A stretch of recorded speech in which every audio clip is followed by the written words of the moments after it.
प्रसन्न होके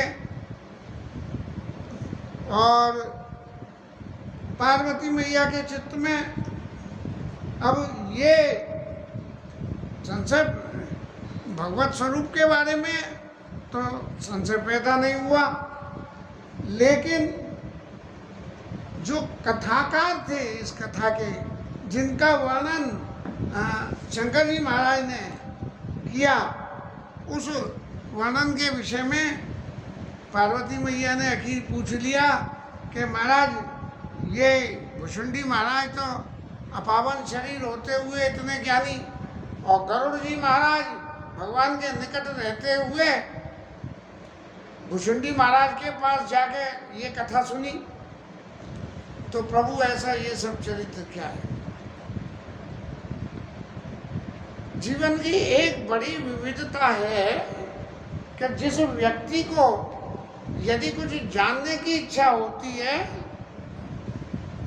तो जिस वस्तु के बारे में जानने की होती है वो तो होती है, उसके अलावा उसके आसपास की सभी बातों को भी ध्यान करता है, और इसे चतुरता कहती है।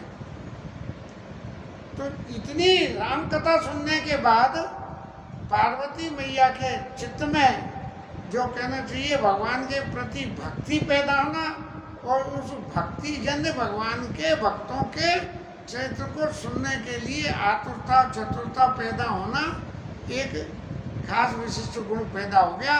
और उन्होंने कही कि महाराज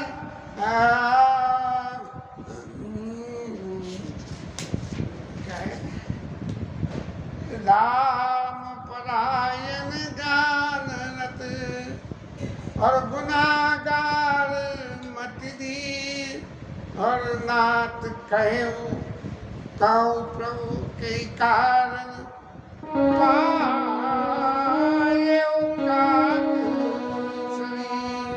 महाराज कौए का शरीर कैसे मिल गया इतने गुणी व्यक्ति को, जिसमें इतने गुणों और वो कौआ बने, ये कैसे संभव है। लेकिन विधाता की लीला में जेहि पर कृपा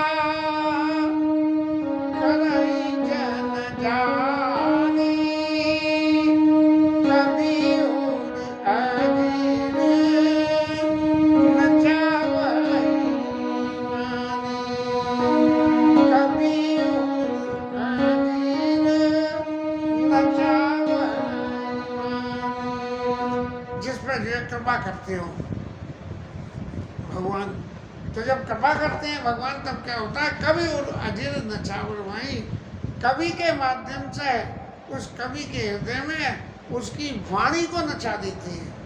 तो ऐसे ही ये भुषुंडी महाराज की वाणी को भगवान ने नचाया, और वो कैसे नचाया ये जानने के लिए पार्वती मैया कह रही है कि यह प्रभु चरिता पवित्र सुहावा, काऊ कपाल काग का पावा।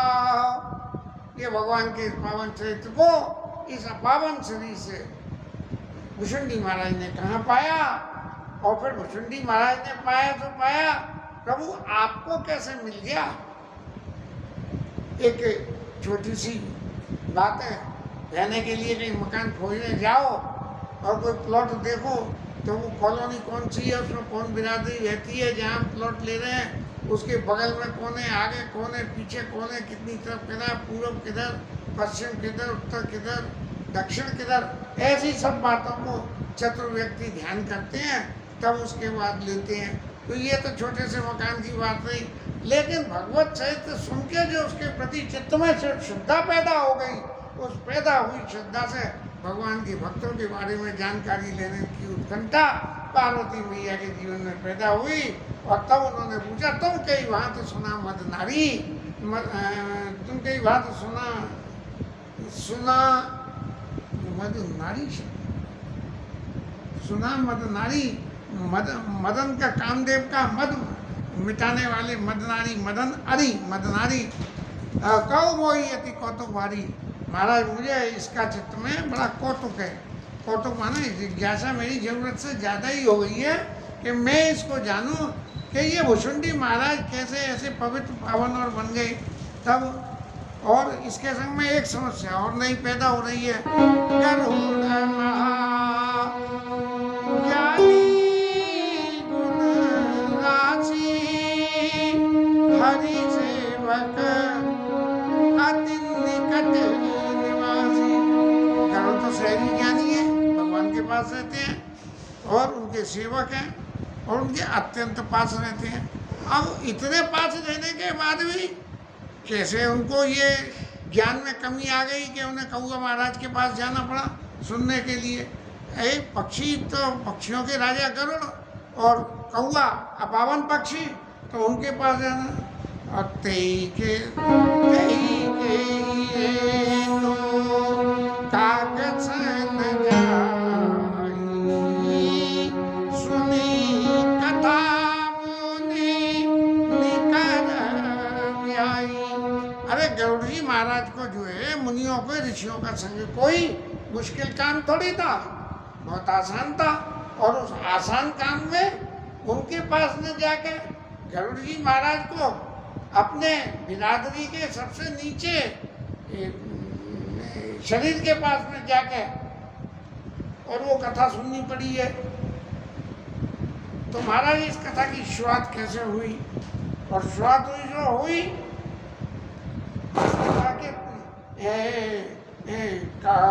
कवन विधि बादा दो हरि भगत कागू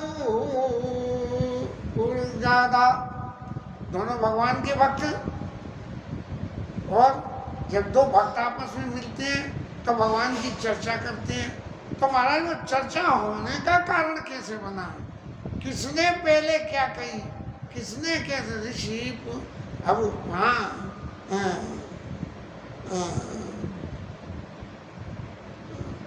अगस्त्य ऋषि के आश्रम में सती के साथ में महादेव जी गए और महादेव जी ने अगस्त्य ऋषि से राम कथा मुनिवर वो वर्णी और ज्ञानी जोनि पावक को वर्णी।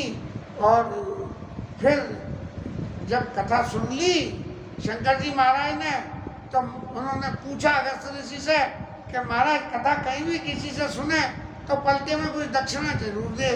तो महाराज मैं आपको दक्षिणा में क्या दूं? जब ये उन्होंने पूछा तब ऋषि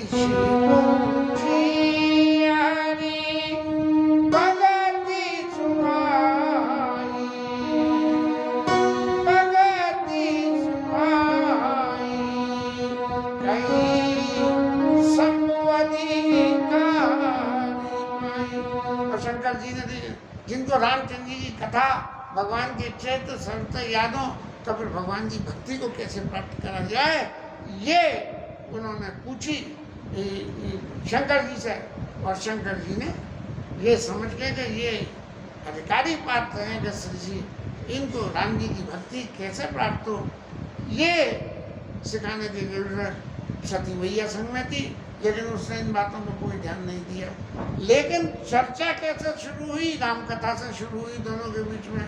तब ऐसे ही ये दोनों, यहाँ भी दोनों ही भगत है, वहाँ राम जी के भगत थे शंकर जी महाराज, और उधर अगस्त्य ऋषि जो राम जी के समकालीन थे, दोनों ज्ञानी थे और भगत थे।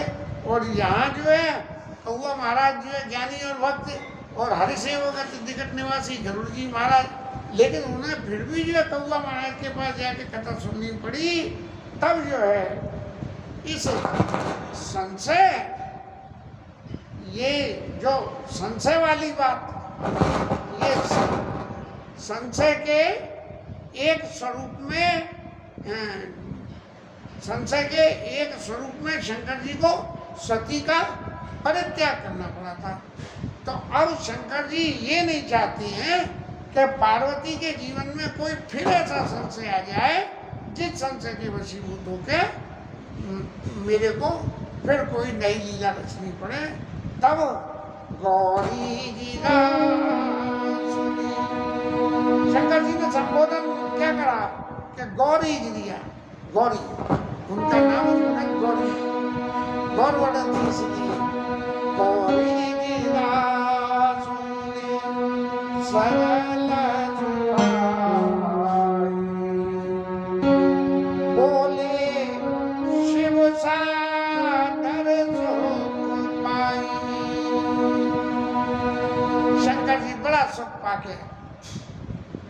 पार्वती जी को संबोधन में गोस्वामी ने लिखा गौरी, गौरी माने गौरी। लेकिन अगले ही क्षण जब महाराज शंकर जी ने बोलना शुरू किया तब उन्होंने क्या करा कि शंकर जी ने उनको पत्नी, धर्मपत्नी, ज्ञानी, इन सारे अलंकारों को छोड़ के धन्य धन्य सती याद दिला दिया। धन्य सती पावन मति तोरी। अरे सती तुम्हारी मति के लिए धन्य है। अब यहाँ पार्वती नहीं रही, संशय आते ही उनका नाम शंकर जी महाराज ने सती कर दिया। धन्य सती पावन मति तोरी, रघुपति दया प्रीति तोरी। तुम वो स्वरूप में थी तब भगवान के चरणों में प्रीति नहीं थी, लेकिन अब वही सती इसलिए धन्य हो गई क्योंकि रघुपति चरणा प्रीति अति तोरी। भगवान के चरणों में तुम्हारी बहुत प्रीति है, इसलिए तुम धन्य हो। सती शरीर धन नहीं था, लेकिन इस शरीर में भले ही पूर्व जन्म का नाम सती दिया, लेकिन भगवान के चरणों में प्रीति है, इसलिए तुम धन्य हो। सुनाऊं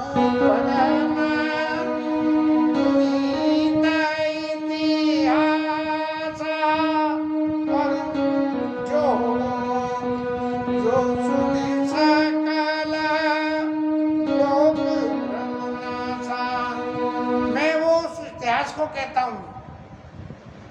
कौन सा इतिहास कि जिसको सुनने से आप सती स्वरूप में जो भ्रम पैदा हुआ था, ऐसे उन सारे भ्रमों का नाश करने वाला है। क्या है? उपजई राम चरण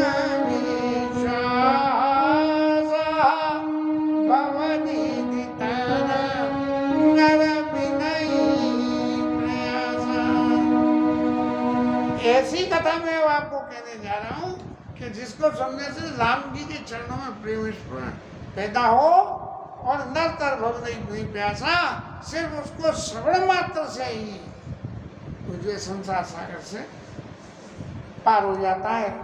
अब ये तो श्रोता वक्ता ज्ञान निधि कथा राम के गुण, गोस्वामी जी महाराज ने लिखा कि श्रोता और वक्ता तो हमेशा ज्ञान के समुद्र होते हैं, और कथा राम के गुण, भगवान राम की कथा अत्यंत गुण होती है। मैंने गुरु जी से कथा सुनी, लेकिन मैं कुछ नहीं समझ पाया कि भी समझो मैं लेकिन यहाँ शंकर जी महाराज श्रोता जो है वक्ता की सराहना कर रहे हैं, और कथा में हमेशा श्रोता को वक्ता को सराहना करना चाहिए और वक्ता को श्रोता की सराहना करनी चाहिए। क्यों?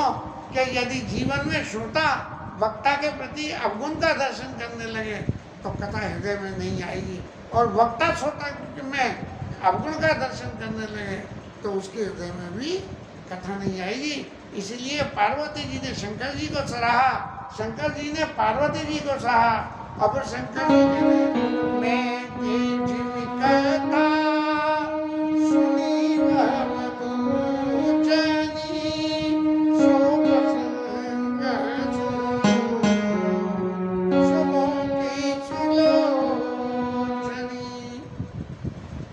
हे सुमुखी, हे सुलोचनी, मैं तुम्हें वो सब प्रसंग सुनाऊं जब मैंने ये कथा कैसे सुनी। और फिर दक्ष के घर में जन्मी सती मैया की कथा को उन्हीं को सुनाते हुए शंकर जी महाराज ने ये कहा कि आपने उस कथा में जो है शरीर त्याग कर दिया, आप मेरी कहना चाहिए पत्नी के संग में अलंकार जोड़े तो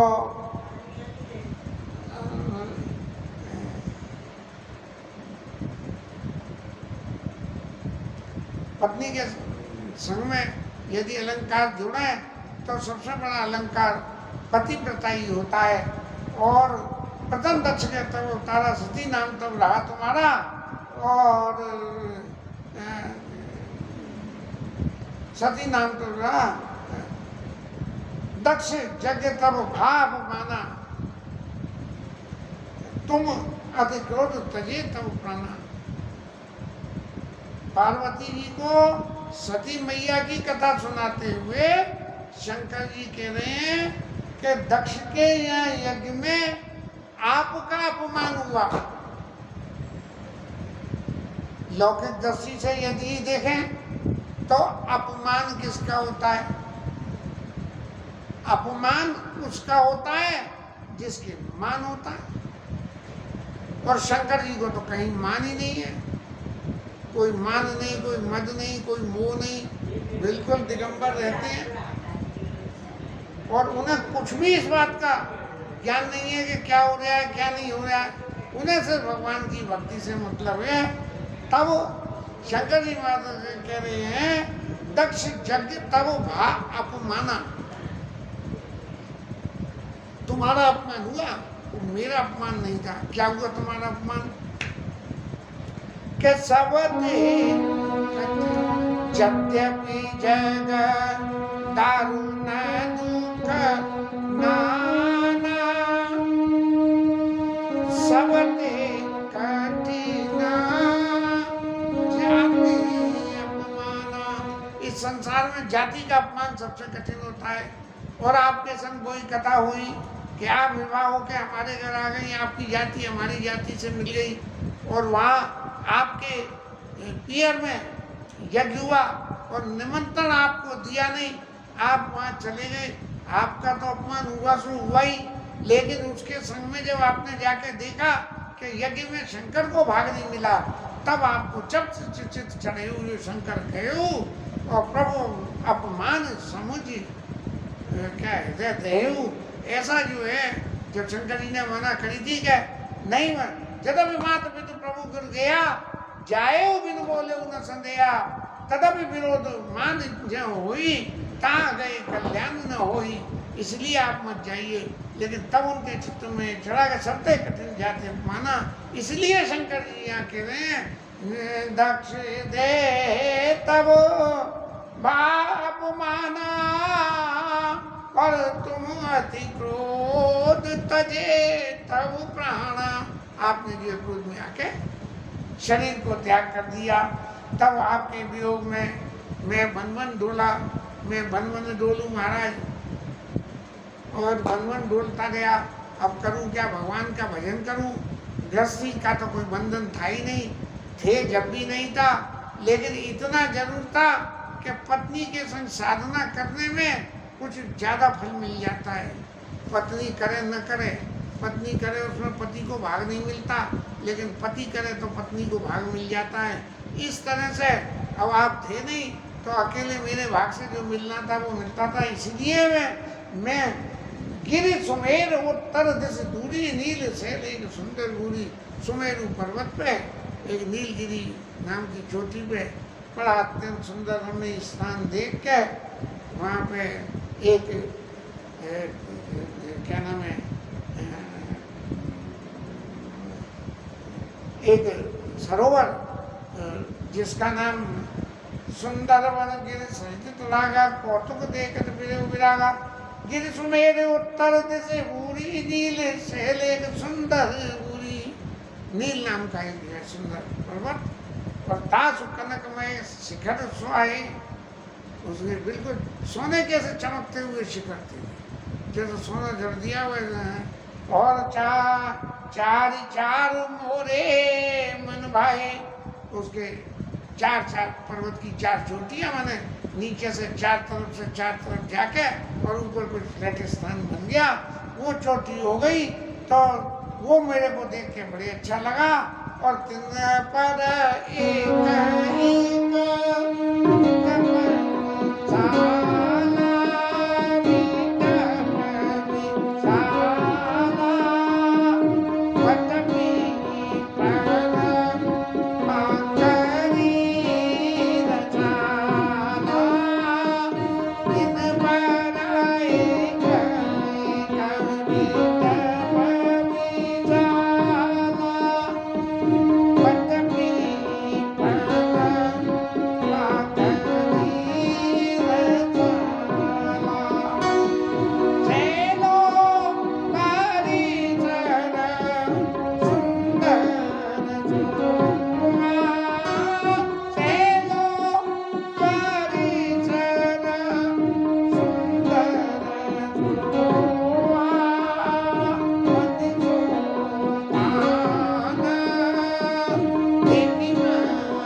4 चोटियों पे 4 वृक्ष और उन चारों चोटियों के बीच में एक नीले रंग का सरोवर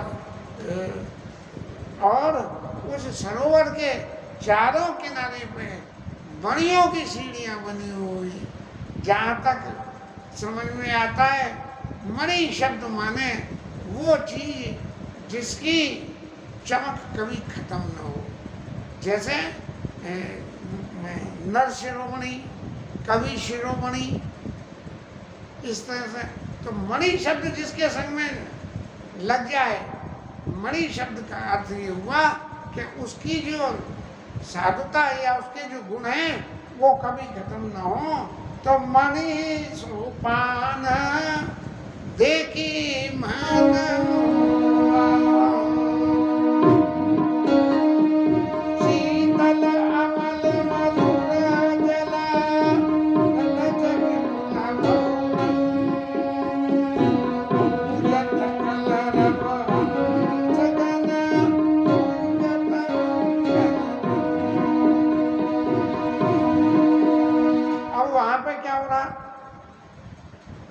कि जल है उसमें, शीतल है और बिल्कुल स्वच्छ है, मधुर है और वहाँ पक्षी बतख पक्षियाँ तैर रहे हैं। पूजत कलरव हंस, हंस भी है वहाँ मानसरोवर पे, हंस भी है और घोड़े भी हैं और तरह तरह के फूल खिले हुए हैं। बस ये जो नीलगिरी पर्वत का स्थान है जो आप पूछ रहे हो कि कौआ महाराज, तो वो कौआ महाराज का वो जो उनका निवास स्थान है, तेगिरि रुचिर बसई खग सोई, वो पक्षी कौआ वहाँ वास करता है और तासुन्नास कल्पांत न होई, पूरे कल्प के अंत में भी वो उसका कभी शरीर नहीं बदलता, उसका नाश नहीं होता है। और माया गुण दोषण एका, वो मनोज आदि अविवेका, भगवान की माया से प्रेरित जितने भी मोह, काम, क्रोध, लोभ, मद, मोह, मत्सर, ये जो अवगुण है, ये जो पैदा होते हैं, रहे व्यापी समस्त जग माही और तेगिरि निकट कबहु नहीं जाई। इस पर्वत के नीचे के पास में कभी नहीं जाते हैं। जहाँ ये चीजें नहीं होती हैं वहीं पे भगवत कथा हो सकती है, अन्यथा संसार के अवगुण भगवत कथा को होने नहीं देते। कोई ना कोई विघ्न आ जाती है। यहाँ भी ठाकुर जी कृपा करते हैं तो कथा हो जाती है, नहीं तो वो शांति का लड़का या वो आ जाते थे तो कथा ही कट हो जाती थी। तो इसलिए रहे व्याप समस्त जगमाई और तेगिरि निकट कबहु नहीं जाई। ऐसे ये हमारे ठाकुर जी के मंदिर के आसन पे भी काकभुसुंडी महाराज की तरह से ये कथा हो रही है। वक्ता तो कोई और है, लेकिन जिव्या अनिल कुमार की चल रही है। तहाँ बसिहरि बजई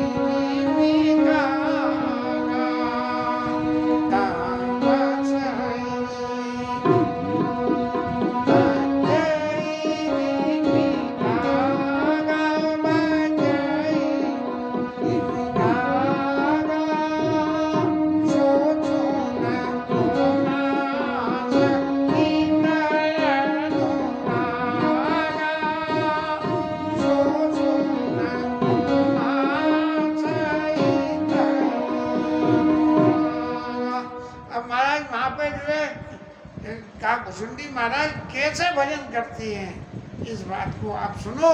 तो कैसे अगस्त ऋषि की कथा की तरह से नहीं सुनना, सुनो उमा सहित अनुरागा, इस प्रेम को लेके कि ये जो भुसुंडी महाराज हैं ये भगवान के भक्त हैं और भगवान के भक्त जो क्रिया करते हैं वो क्रिया धारण करने लायक है, उस क्रिया पर संशय नहीं करना चाहिए। तो महाराज वो कैसे करते हैं? पीपर तरु तर ध्यान सो करई, पीपल के पेड़ के नीचे ध्यान करती है भगवान का। पीपल की खूबी क्या है? जब आप भगवान का ध्यान करने बैठो और उसके नीचे कहीं से तो फाउल स्मेल आ रही हो, कहीं से सांस लेने में कठिनाई हो रही हो, तो पीपल के पेड़ के नीचे क्या होता है कि कि 24 घंटे ऑक्सीजन रहती है पीपल के पेड़ के नीचे। इसलिए श्वास है तो श्वास चलेगी, और श्वास चलेगी तो ध्यान होगा। इसलिए पीपल ध्यान करई और जाप जग पाकरी करई।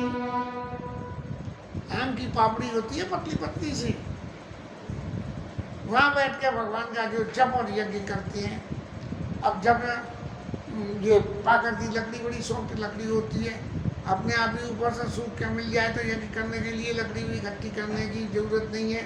तो जाप यज्ञ पाकर तर करई, और फिर क्या है,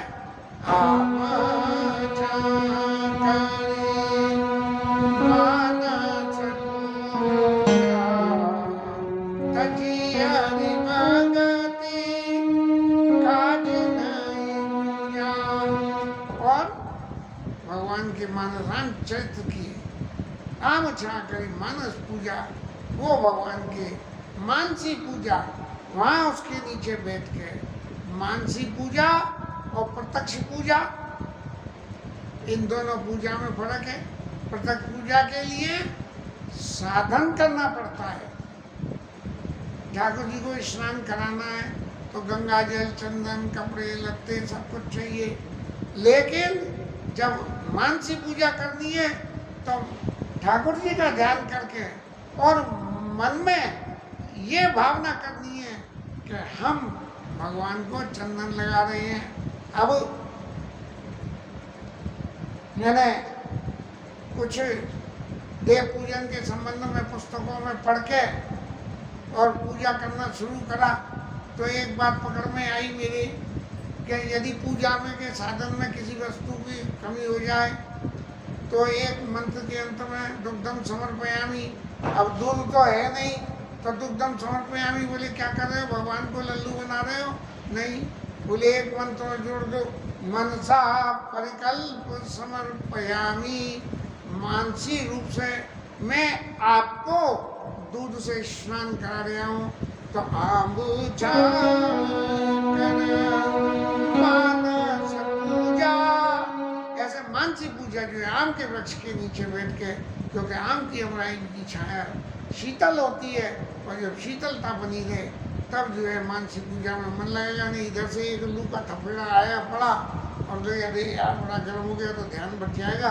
इसलिए आओ छाओ करे मानस पूजा और तज हरि भजन काजी ने दूजा। और फिर इन सबसे ऊपर क्या है कि बड़तर कर, एक बड़का पेड़ और है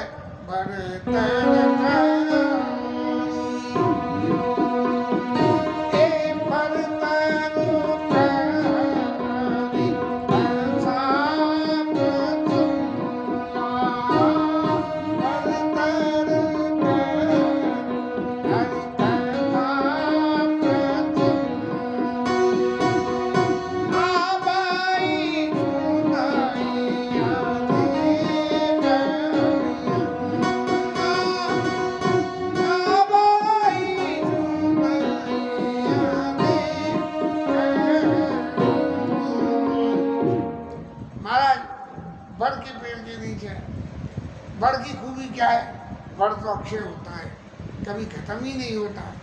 कभी हमने अपने बचपन से अब तक जब से होश संभाला जितने भी बड़ के वृक्ष देखे वो सब अपनी जगह पे वहीं की वहीं स्थित है, इतनी असीमित आयु होती है।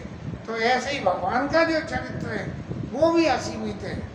इसीलिए बड़ के पेड़ के नीचे भगवान की कथा को कहते हैं और उस कथा को सुनने के लिए तरह तरह के पक्षी वहाँ आते हैं। न रामचरित, अब महाराज भुसुंडी महाराज क्या कहते हैं कि राम जी के चरित्र को विचित्र, जो विचित्र है उसमें भी कुछ और नई विचित्रता लगा के उसको मनोहारी बना के, मैं रामचरित विचित्र विधि नाना प्रेम सहित करी साधन। बड़े प्रेम के साथ में भगवान के चरित्र के संग में के चैत्र में अलंकारों को जोड़ते हुए कहते हैं। और फिर तब कछु काल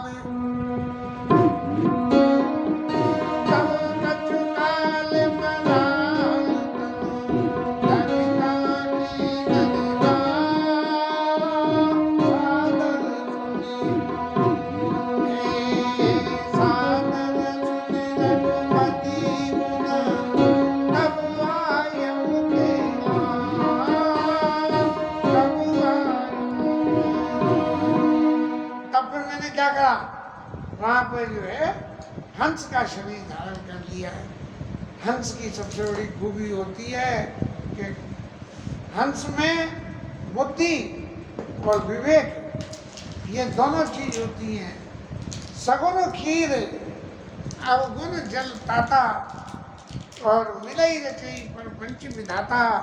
ये सगुन रूपी दूध, सगुन खीर, अवगुण और अवगुण रूपी जल, इसको मिला के माने गुण अवगुण को मिला के भगवान सगुन खीर अवगुण जलताता मिले रचे प्रपंच विधाता। विधाता एक संसार के प्रपंच को रचता है। लेकिन भरत हंस रविवंश तड़ागा, भरत जी ऐसे हंस हैं कि जिसने जन्म की गुण दोष विभागा। इस पृथ्वी पर गुण और दोषों को अलग अलग जैसे छान के चटनी में से कूड़ा निकाल देते हैं, ऐसे भरत हंस रविवंश जन्म की गुण दोष विभागा। ऐसे इसलिए शंकर जी महाराज ने भगवान की कथा को सुनने के लिए हंस का तब कछुकाल मराल तनु धरता की निवास, इसलिए हंस का शरीर शंकर जी महाराज ने धारण करा। आगे की कथा कल हरि नाम